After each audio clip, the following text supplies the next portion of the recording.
Paano ba ginagawa ang dropshipping?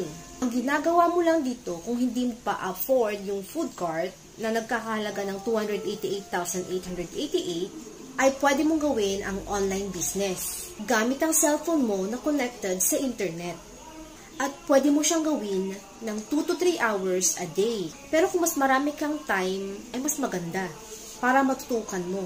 Basta ang kailangan mo lang gawin ay aralin ng mabuti ang negosyo. At may training naman dito na tuturuan tayo kung paano gawin ang negosyo. At sobrang ganda din ng mga products natin dito. Pang-international.